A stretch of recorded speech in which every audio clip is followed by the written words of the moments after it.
It is said that if God is benevolent, how is evil created? Where does this evil come from? Can't God prevent the existence of evil in the world? Ancient Greek philosopher Epicurus says, "Is God willing to prevent evil, but not able? Then he is not omnipotent. Is he able but not willing? Then he is malevolent. Is he both able and willing? Then whence cometh evil? Is he neither able nor willing? Then why call him God?" Some believe that because there is evil in the world, either God does not exist or God is unable to eliminate evil. Another possibility is that evil is part of God's existence.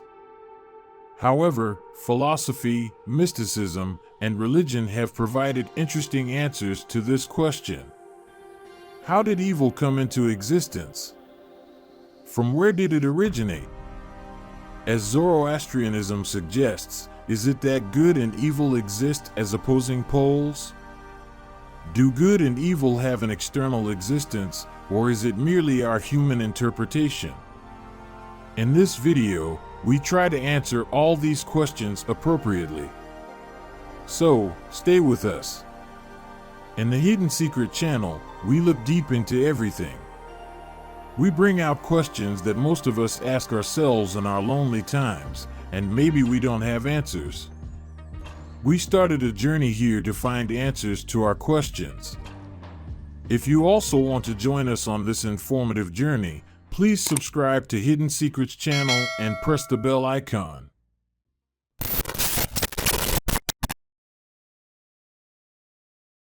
These contradictions discussed are known in philosophy and spiritual sciences as the problem of evil.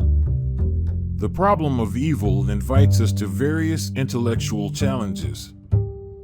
For example, in a world believed to be governed by a powerful and benevolent creator, why should there be evil, suffering, and punishment? Does God see these and remain silent? One of the prominent contemporary theistic philosophers, Alvin Plantinga, writes, "Of all the atheistic arguments, the problem of evil is the one that deserves to be taken most seriously." But what exactly is meant by evil? How should it be defined? Philosophers generally divide evil into four categories. Natural evil. As the name suggests, natural evil is the result of the external world and nature. This evil affects human life, animals, insects, plants, and living beings. Examples include earthquakes, floods, and volcanic eruptions. Moral evil. Humans perpetrate this evil against nature, other beings, and other humans. Examples include wars and injustice. Psychological and emotional evil. This evil is essentially related to the individual's relationship with oneself. It includes injustices one inflicts upon oneself, leading to suffering, despair, and a sense of emptiness.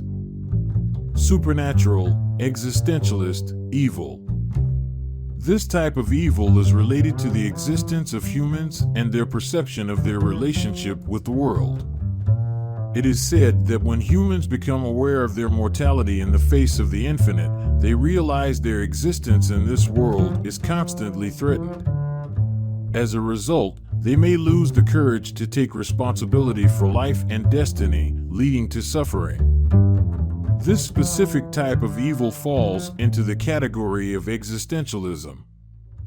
Despite the various evils in our world, and even within ourselves, where does the position of God and absolute goodness as the creator and benevolent designer of the world, filled with goodness and kindness, stand? How should these questions be answered? Theodicies. Theodicy refers to arguments presented to address the problem of evil. Theodicy is composed of two Greek words, theo, meaning God, and dike, meaning justice. One of the theodicies and reasons proposed to justify the existence of evil in the world is the relative theodicy. Some spiritual scholars pose the question, are snakes good or evil? To answer this question, what parameters must be considered to define good and evil? Considering that a snake, which can be a dangerous enemy and the source of evil and death for humans and many creatures, can be a delicious food and, of course, a source of goodness for predatory birds such as eagles and owls. So, the question must be posed this way: for whom is the snake good, and for whom is it evil? Can absolute definitions of good and evil be made? Another theodicy or defense suggested by spiritual scholars for solving the problem of evil is the higher order goods theodicy. This argument states that, in many cases, evil can play a higher and more important role in the global system of the world. Similar to the snake example mentioned earlier. Based on this, some believe that the existence of Satan in the story of creation is, in a way, predetermined and part of the wisdom of God, and his purpose is to test beings with free will, such as humans. If Satan had not created initially and did not approach Adam and Eve in the Garden of Eden, or its Quranic interpretation, paradise, and did not attempt to seduce them, then humans would never have been sent to earth.